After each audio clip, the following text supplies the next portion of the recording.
athletics, and probably people are looking forward to see that run for something, run for this and run for that. Were we running for power? Yeah, the purpose actually behind the tournament was all about identifying and developing talent among the youths we have in the region.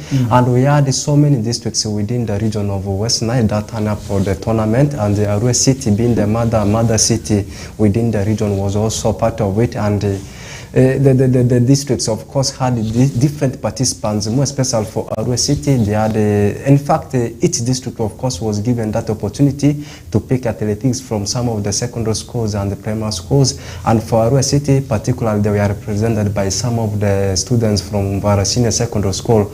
And like you said, it was actually hosted in Arua City, and the ground was that one of Mvara Senior Secondary School.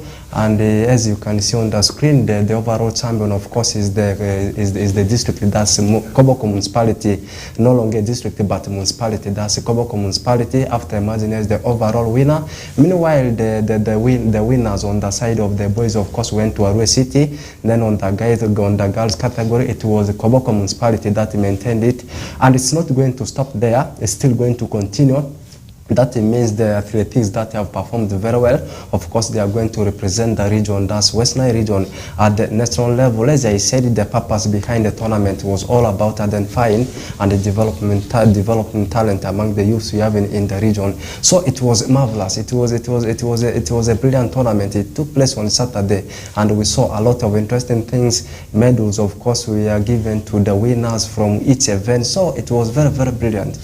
Okay, now a very big one, of course. We apologize, our producer couldn't give you the footages, and the rest of that probably could be coming right there. But of course, all in all, it happened. And for those probably who followed the news bulletins in the subsequent time, you did see what exactly happened through right there. Now, of course, in the way through, we also did see FUFA drum come to that is end of group stages. Now they get into that is the knockout stages, where of course we talk about the qualifiers in that is the quarterfinals up to that is the semi-finals and the finals that will be getting right there.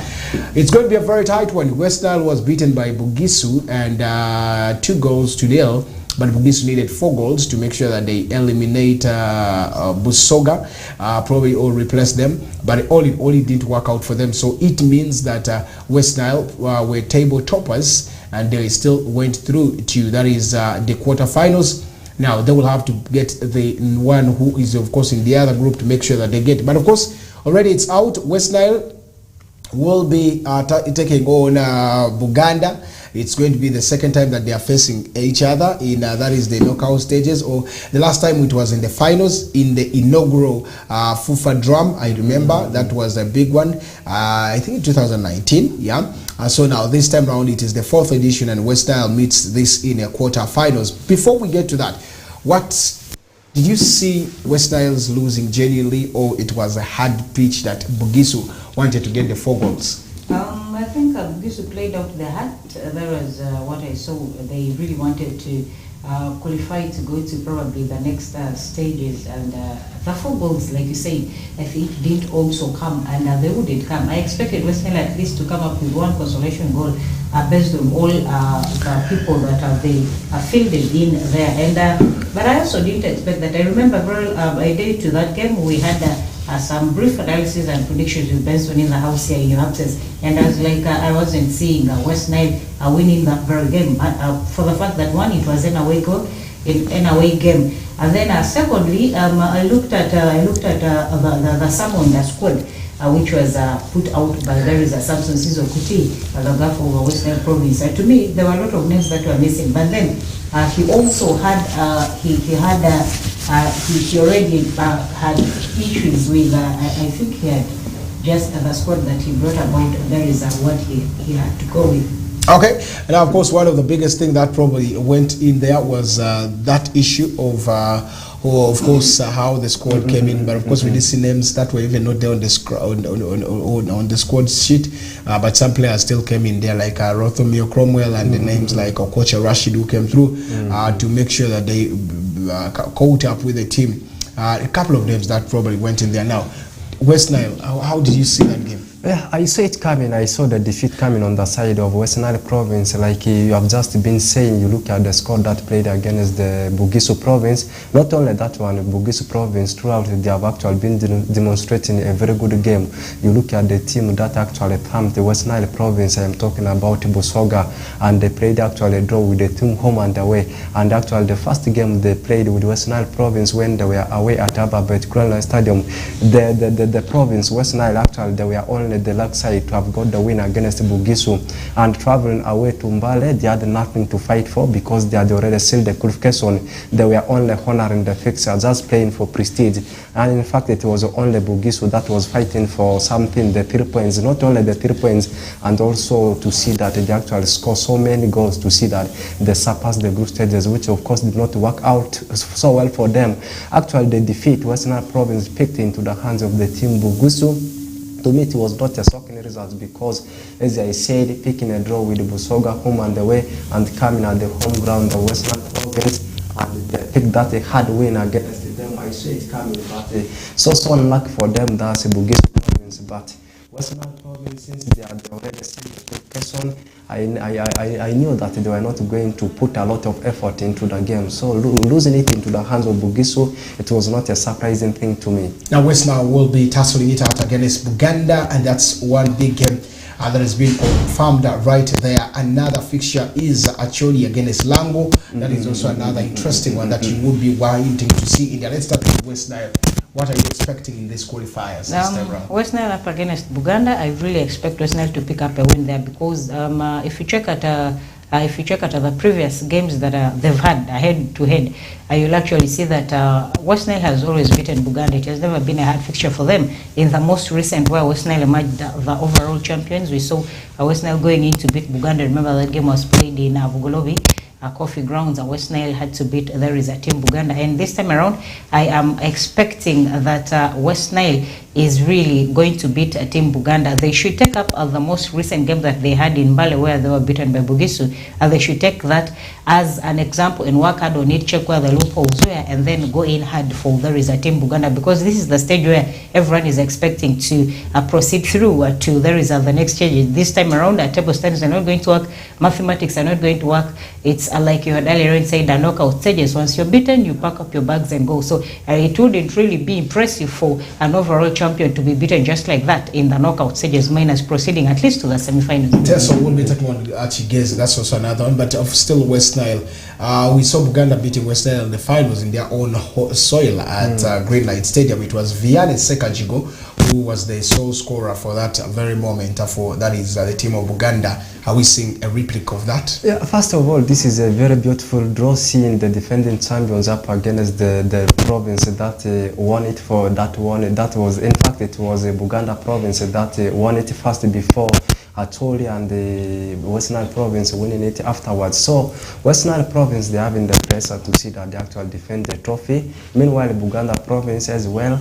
In fact, these two sides, they are all looking forward to create a history, because the team that is going to win it in the ongoing edition will actually become the record champions, winning it more than any other province. That means if Westnile Province defends it, they will be going with the 2 titles more than any other side. And at the same time, the same thing goes to Buganda Province. If they also win it, they will be adding the number to that. The first one they won, it will become 2. So they are all working forward to see that they create that history, they create that gap between themselves and the other provinces that have either won it once, that's actually others that have never won it. Meanwhile, for Westnile Province, they are fighting for 2 things: to see that they actually become the record champions. That is the first one. The second one is to see that they actually defend the gong. But the game is going to be a hard one. Tense one. The way I'm seeing, ever since the group stages actually they commenced, there is a slight drop in the performances of Westnile Province, comparing it with how they performed in the 3rd edition. You look at the number of goals they have been actually generating into the back of the net. You compare it with the recent edition, they won it. So that means there is a slight change. The change, of course, has come with the full of negative. So it's going to be a tense one between the two sides. Buganda Province up against Westnile Province, to me, I will say it's a 50-50 game between the two sides, but the side that is going to be very, very tactical enough, of course, will end up going to the semi-finals. Should we say maybe Westnile as goal margin or goal scoring this time was not so big because even the defense line, because all the group stages up to where they have ended, they have conceded goals. I think they have conceded around 8 goals in this moment. So it has not been a good run for them. And when they were champions, they only conceded 1 goal. That of course saw them in there. So looking at the defensive partnership this time round, would you say we're lacking a lot? A lot is lacking really in the defensive line for various team Westnile Province, and then also we have a lot of work to do within there is the forwards, and then also the goalkeeping department. Last season I think we conceded only 1 goal because we had a very hard one onto there is the goalkeeping. That was Anthony, but this time around we are particularly missing his services, and that's why we are able to see a lot of goals being conceded down there. And I think Samson Sisokuti needs to work along that line and the defense line as well. And then also we need to get strategic people that can be bringing in the goals. Westnile also is lacking a lot of goals in there. If you look at the whole of the games that they have played, it has not also been a good one for them. It has not been an easy one for them, whichever game they have picked a win in. Yeah, there's that. Of course, we lacked very many. Vuni was not in the game. You had Toa Rashid this time around, who is not in the game. Of course, that partnership was a concrete one. And then forward Shabani in the last game was not there. You will not see the upfront threats that could be coming there. Yes, we saw Marco, but of course, it is so physical at that time that he couldn't get that. So all in all, those are some of the things that came in there. But of course, Arua Hill Sports Club did not, I think, release players.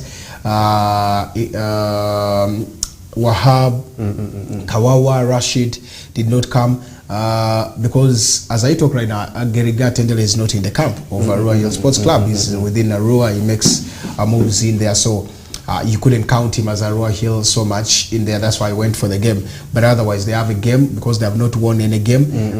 Someone would be asking me that because very many people asked why probably Wahabs were not into the team. And that is the reason. Of course, they're preparing for the game that is, I think, tomorrow or Thursday. Thursday or Friday, they are playing against Gaddafi Football Club. So they will need to make sure that this gets in there.